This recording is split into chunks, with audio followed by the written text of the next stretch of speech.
வணக்கம் அன்பர்களே. அஸ்ட்ரோசிரி சேனல் வாயிலாக நான் உங்கள் அஸ்ட்ராலஜர் டாக்டர் சதீஷ். தனுசு ராசி அன்பர்களே, இந்த மார்கழி மாதம் என்ன மாதிரியான பலனை தரும் அப்படின்னு பார்க்கும் பொழுது, உங்க ராசிநாதன் லக்னநாதன் என்று சொல்லக்கூடிய குரு பகவான் 6ஆம் இடத்துல போய் வக்ரமாக உட்கார்ந்துருக்கார். அப்போ உங்க ராசிநாதன் 6 அப்படின்னு கடன், நோய், எதிர்ப்பு, பகை அப்படிங்கிற இடத்துல போய் நீங்க உட்கார்ந்துருக்கீங்கன்னு அர்த்தம். அதே சமயத்தில் உங்களுடைய ராசியில சூரிய பகவான் உட்கார்ந்துருக்கார். அந்த சூரியனுங்கிறது யாரு? 9க்குரியவன், பாக்கியத்தை தரக்கூடிய அந்த சூரிய பகவான் உங்கள் லக்னம் ராசியில உட்கார்ந்திருப்பது சிறப்பை தரக்கூடிய அமைப்பு. அப்போ ஒரு நல்ல பாக்கியத்தை இந்த மாதம் தர காத்து கொண்டிருக்கிறது. அதாவது நீங்கள் என்ன பாக்கியத்துக்காக நினைத்து கொண்டிருக்கிறீர்களோ அந்த பாக்கியம் உங்களுக்கு கிட்டும் அப்படிங்கிறது தான் அமைப்பு.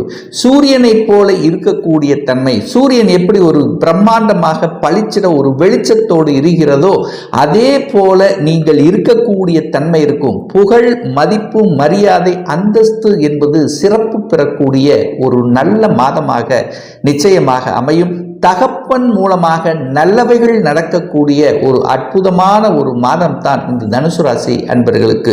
2ஆம் இடத்துல தனஸ்தானம், குடும்பஸ்தானம், வாக்குஸ்தானம் என்று சொல்லக்கூடிய அந்த 2ஆம் இடத்தில் சுக்கிர பகவான் அமர்ந்திருக்கார். கையிருப்பு பணக்காரகன் என்று சொல்லக்கூடிய சுக்கிர பகவானை பொதுவான தனக்காரகன் என்று சொல்லக்கூடிய குருவினுடைய பார்வை இருக்கிறதுனால பொருளாதாரம் சார்ந்த விஷயங்கள், தனம் சார்ந்த விஷயத்தில் எந்த ஒரு பங்கமும் ஏற்படுத்த போவதில்லை. இந்த மாதம் பண புழக்கம் என்பது நன்றாக இருக்கும். குடும்பத்துக்கு தேவையான, சுக்கிரன் உட்கார்ந்துருக்கிறல்லவா, குடும்பத்துக்கு தேவையான அழகு சார்ந்த பொருள்களை வாங்கி மகிழக்கூடிய ஒரு நல்ல மாதமாக நிச்சயமாக அமையும். ஆனால் 6ஆம் அதிபதியாக சுக்கிரன் இருக்கிறதுனால குடும்பத்தில் சில சலசலப்புகள், சண்டை சச்சரவு சார்ந்த விஷயத்துக்கு போகக்கூடாது அப்படிங்கிறத ஞாபகத்தில் வைத்து கொண்டாலே போதும். சுப காரியங்கள் நடக்கக்கூடிய தன்மைங்கிறது இந்த மாதம் சிறப்பு பெறுகிறது. 3ஆம் இடத்துல, அதாவது உபஜயஸ்தானம் என்று சொல்லக்கூடிய 3ஆம் இடத்தில் சனி பகவான் இருப்பது நல்ல ஒரு அமைப்பு. உங்க முயற்சிகள் பழிதக்கூடிய அமைப்பு. நண்பர்கள் மூலமாக அனுகூலம், ஆதாயம் பெறக்கூடிய ஒரு நல்ல மாதமாக அமையும். என இதுவரைக்கும் பார்த்தீங்கன்னா சனி பகவான் வக்ரமாக இருந்தார். அப்போ வக்ரமாக இருக்கும்போது சில காரியங்களில் தடைகளை கொடுத்து கொண்டிருந்ததல்லவா, இப்ப அந்த காரிய தடை விலகக்கூடிய தன்மை. அதாவது பாக்கியத்துக்காக, எந்த ஒரு பாக்கியம், தொழிலுக்காக அல்லது வேலைக்காக அல்லது குழந்தை பாக்கியத்துக்காக அல்லது தன பாக்கியத்துக்காக எதுக்காக நீங்கள் உழைத்து கொண்டிருந்தீர்களோ, உங்களுடைய எண்ணம், செயல், சிந்தனைகள் செயல்பட்டு கொண்டிருந்ததோ அது இந்த மாதம் அடைய பெறுவீர்கள் என்பதில் மாற்று கருத்தே கிடையாது. 4ஆம் இடத்தில் ராகு பகவான் உட்கார்ந்திருக்கார். அப்ப ராகுங்கிறது ஒரு சர்ப்ப கிரகம், ஒரு பாம்பு கிரகம். விஷத்தன்மை கொண்ட அந்த ராகு குடும்பஸ்தானம், அதாவது 4ஆம் இடம் என்று சொல்லக்கூடிய சுகஸ்தானத்தில் இருக்கிறதுனால சுகத்தை மட்டும் கொஞ்சம் கவனமாக பார்த்து கொள்வது நல்லது. அதுவும் குறிப்பாக தாய் வர்க்கம் ரீதியாக தொந்தரவு வராமல் பார்த்து கொள்வதும், தாயினுடைய உடல்நலம் சார்ந்த விஷயத்தில் கொஞ்சம் கேர் எடுத்து பார்த்து கொள்வதும், தாயோட சண்டை போடாமல் இருப்பதும், தாய் சொல்லை பேச்சுக்களை கேட்டு நீங்கள் கேட்குறதும், அதாவது தாயோட கருத்து வேறுபாடம் வராமல் பார்த்து கொள்வது இந்த மாதம் சிறப்பு என்பதை மட்டும் ஞாபகத்தில் வைத்துக் கொள்ளுங்கள். 5ஆம் அதிபதியாக இருக்கக்கூடிய செவ்வாய் பகவான் 8ஆம் இடத்துல போய் அட்டமஸ்தானத்தில் இருக்கிறது ஒரு நல்ல அமைப்பு இல்லை. குழந்தைகள் நலன்கள் கொஞ்சம் பார்த்துக்கணும். குழந்தைகளினுடைய ஹெல்த் விஷயத்திலையும் கொஞ்சம் கவனத்தில் எடுத்துக்கொள்ள வேண்டும். குழந்தைகள் சின்ன விஷயத்தில் கொஞ்சம் கோபம், ஆக்ரோஷம் படக்கூடிய தன்மைங்கிறது இருக்கிறது. காதலில் இருக்கக்கூடிய இந்த தனுசு ராசி என்பவர்கள் கொஞ்சம் கவனமாக இருக்கணும். ஏன்னா 5க்குரியவன் 8ல் போய் மறைஞ்சிருக்கார். அப்போ 5க்குரியவன் 8ல் போய் மறைவது நல்லதா அப்படின்னா நல்லது இல்லைத்தான் அப்படின்னு நான் சொல்லுவேன். ஆனால் அதே சமயத்தில் பார்த்தீங்கன்னா அந்த செவ்வாய் வக்ரமாகி இருந்து சுக்கிரனோட பார்வை இருக்கிறதுனால கொஞ்சம் அந்த பேச்சு சார்ந்த விஷயத்தில் கொஞ்சம் கடுசாகாமல் கொஞ்சம் அன்பா அரவணைப்போட நடந்து கொள்வது சிறப்புங்கிறத ஞாபகத்தில் வைத்து கொள்ளுங்கள். 6ஆம் இடத்தில் குரு பகவான் இருக்கார். கடன் கிடைக்குமா? நிச்சயமா கடன் கிடைக்கும். யாருக்கெல்லாம் வங்கியில் கடனை அப்ளை பண்ணி காத்து கொண்டிருக்கிறீர்களோ அவர் கடன் கிடைக்கும். அதாவது நீங்க போய் கடனுங்கிற விஷயத்தில் உட்கார்ந்துருக்கீங்க, அப்போ கேட்ட இடத்துல கடன் கிடைக்கும். அதில் எந்த மாற்று கருத்து இல்லை. ஆனால் கடன் தன்னுடைய கெப்பாசிட்டிக்கு மேலே போகக்கூடாது அப்படிங்கிறத ஆழமாக மனதில் பதிய வைத்துக் கொள்ளுங்கள். எதிர்ப்பு சார்ந்த விஷயங்கள், நோய் சார்ந்த விஷயங்கள், சில தொந்தரவுகளை கொடுக்கும். ஏன்னா நீங்கள் போய் 6ஆம் இடத்தில் உட்கார்ந்துருக்கிறீங்களா, ஹெல்த்தில் சின்ன சின்ன ட்ரபிளை கொடுக்கும். வயிறு சம்பந்தப்பட்ட தொந்தரவுகள், ஜீரணம் சம்பந்தப்பட்ட குறைபாடுகள், இதெல்லாமே சின்ன சின்ன தொந்தரவு கொடுக்கும். பெரிய பாதிப்பை ஏற்படுத்தும்னா இல்லை.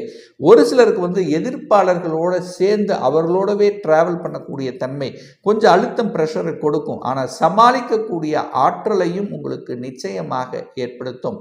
சந்திரன் பகவான், அதாவது இந்த மாதத்தினுடைய தொடக்கத்தில் 8ஆம் அதிபதி 7ஆம் இடத்தில் இருக்கின்ற காரணத்தால் நீங்கள் கொஞ்சம் அந்த மனம் சார்ந்த விஷயத்தில் மட்டும் ஒரு முடிவு எடுக்கிறதுல கொஞ்சம் யோசித்து இது சரியா தவறா அப்படிங்கிறத யோசிக்கணுங்கிறத ஞாபகத்தில் வைத்து கொள்ளுங்கள். திருமணம் சார்ந்த சுப காரியங்கள் நடக்குமா அப்படின்னா 7ஆம் அதிபதி 12ல் போய் மறைஞ்சிருக்கார்.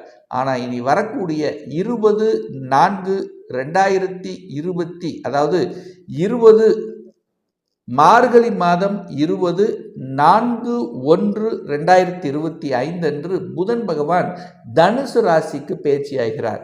அப்போ இதுவரைக்கும் 12ஆம் இடத்துல மறைந்து இருந்த அந்த புதன் பகவான் இப்போ லக்னத்தில் வந்து அமர்ந்து கொண்டு திக்பலத்தோட வலிமையாக இருக்க போகிறார். நல்ல அறிவு, நல்ல புத்திசாலித்தனத்தை கொடுக்கும். சமயோகித புத்தியை தரும். அது சூரியனோடு சேர்ந்து அமரப்போகிறார். அப்போ 9ஆம் அதிபதியும் 10ஆம் அதிபதியும் இணைந்து உங்கள் லக்னம் ராசியிலேயே உட்காரக்கூடிய நிகழ்வு இந்த மாதம் இருக்கிறது. அப்போ தனுசு ராசி என்பவர்களுக்கு தர்ம கர்மாதிபதி யோகம் கிடைக்கப் பெறுவீர்கள். நல்ல வேலை கிடைக்கப் போகிறது. வேலையில் ப்ரமோஷன் கிடைக்கக்கூடிய தன்மை. ஸோ வேலைக்காக இருந்து வந்த வேலைக்காக சில தொந்தரவுகள் சந்தித்து கொண்டிருந்தவர்களுக்கு நல்லது நடக்கக்கூடிய ஒரு நல்ல மாதம். அரசாங்க காரியங்களில் வெற்றி பெறக்கூடிய தன்மை. அரசு எக்ஸாமில் நீங்கள் போட்டித் தேர்வுகளில் வெற்றி பெறக்கூடிய தன்மை. அரசு எக்ஸாம் எழுதணுங்கிற எண்ணத்தை கொடுக்கக்கூடிய தன்மை. ஸோ இதெல்லாமே சிறப்பு. அரசு சார்ந்த விஷயங்கள் வலிமை பெறுகின்ற ஒரு நல்ல மாதம். அதே சமயத்தில் தொழில் விஷயத்திலும் ஒரு நல்ல அனுகூலத்தை தரக்கூடிய அமைப்பு. தொழில் அப்படியே பெருக்குவது, இரட்டிப்பாக்குவது, தொழிலில் புதிய புதிய யுக்திகளை கையாளுவது, ஏன் நமக்கு சரியான லாபம் கிடைக்கல, எதனால் இந்த பிரச்சனை என்பதை உணர்வு ரீதியாக, அனுபவ ரீதியாக, புத்திசாலித்தனமாக கையாளக்கூடிய ஒரு நல்ல காலம் வந்து விட்டதுன்னு சொல்லலாம். அப்போ சூரியனும் புதனும் இணைந்து, புதன் ஆதித்ய யோகத்துடனும் தர்ம கர்மாதிபதி யோகத்துடன் இருக்கிறதுனால தர்ம காரியங்களில் ஈடுபடக்கூடிய சிந்தனைகள் அதிகமாக வெளிப்படுத்தும். அப்போ சமுதாய நலனில் அக்கறை காமிக்கக்கூடிய தன்மை. உங்களுடைய இது மற்றவர்களுக்கு, அதாவது சமூகத்துக்கு வெளிப்படுத்தி அதன் மூலமாக புகழையும் பெயரையும் கௌரவத்தையும் அனுபவிக்கக்கூடிய தன்மைங்கிறது இருக்கிறது.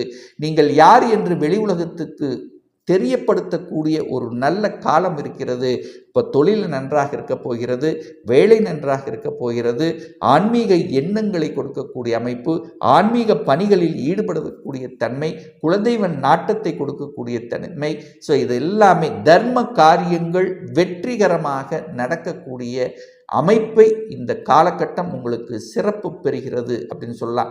இந்த குரு பகவான் 12ஆம் இடத்தை பார்த்து 12ஆம் இடத்தை சுபத்துவப்படுத்துகிறார். அப்போ 12ஆம் இடத்தை பார்த்து 12ஆம் இடம் வலுப்பெறும் போது வெளிநாட்டு யோகம்ங்கிறது இந்த தனுசு ராசி என்பவர்களுக்கு நிச்சயமாக உண்டு. இதில் மாற்று கருத்தே இல்லை. தான் இங்கே அப்ளை பண்ணி நமக்கு ஒரு நல்ல செட் ஆகலை, அல்லது ஒரு நல்ல சேலரி அமையலை, நல்ல வேலை சூட் ஆகலை அப்படின்னு இருக்கக்கூடிய தனுசு ராசி என்பவர்கள் இப்போ நீங்கள் வெளிநாடு, வெளி மாநிலத்துக்கு அப்ளை பண்ணி பாருங்கள். உங்களுக்கு சக்ஸஸ் கொடுக்குங்கிறதுல எந்தவித மாற்று கருத்தும் கிடையாது. இந்த தனுசு ராசி என்பவர்களுக்கு இந்த மாதம், இந்த மார்கழி மாதம் ஒரு நல்ல தெய்வ வழிபாடு அப்படின்னு எடுத்துக்கொண்டால், மார்கழி மாதம் 15ஆம் தேதி, அதாவது 30/12/2024 அன்று திங்கட்கிழமை வருகிறது. அன்றைய தினம் அமாவாசை. அன்றைய தினம்தான் ஸ்ரீ ஆஞ்சநேய பகவானுடைய ஜெயந்தி, பிறந்த நாள் வருகிறது. ஸோ அன்றைய தினம் நீங்கள் சென்று வழிபடும் போது கடன் தொல்லை, நோய் தொல்லை, எதிரி தொல்லை, இந்த மாதிரி தொல்லை இருக்கின்றவர்கள், உங்களுடைய முயற்சி பலிதமாகாமல் இருப்பவர்கள், அல்லது குடும்பம் சார்ந்த விஷயத்தில் நல்லவைகள் நடக்கக்கூடும், நல்லவைகள் நடக்கணும் அப்படிங்கிறவங்க, ஸோ இந்த ஆஞ்சநேய பகவானை அன்றைய தினம் வழிபட்டீங்கன்னா நிச்சயமாக உங்களுக்கு ஒரு நல்லது நடக்குங்கிறதுல மாற்று கருத்தே கிடையாது.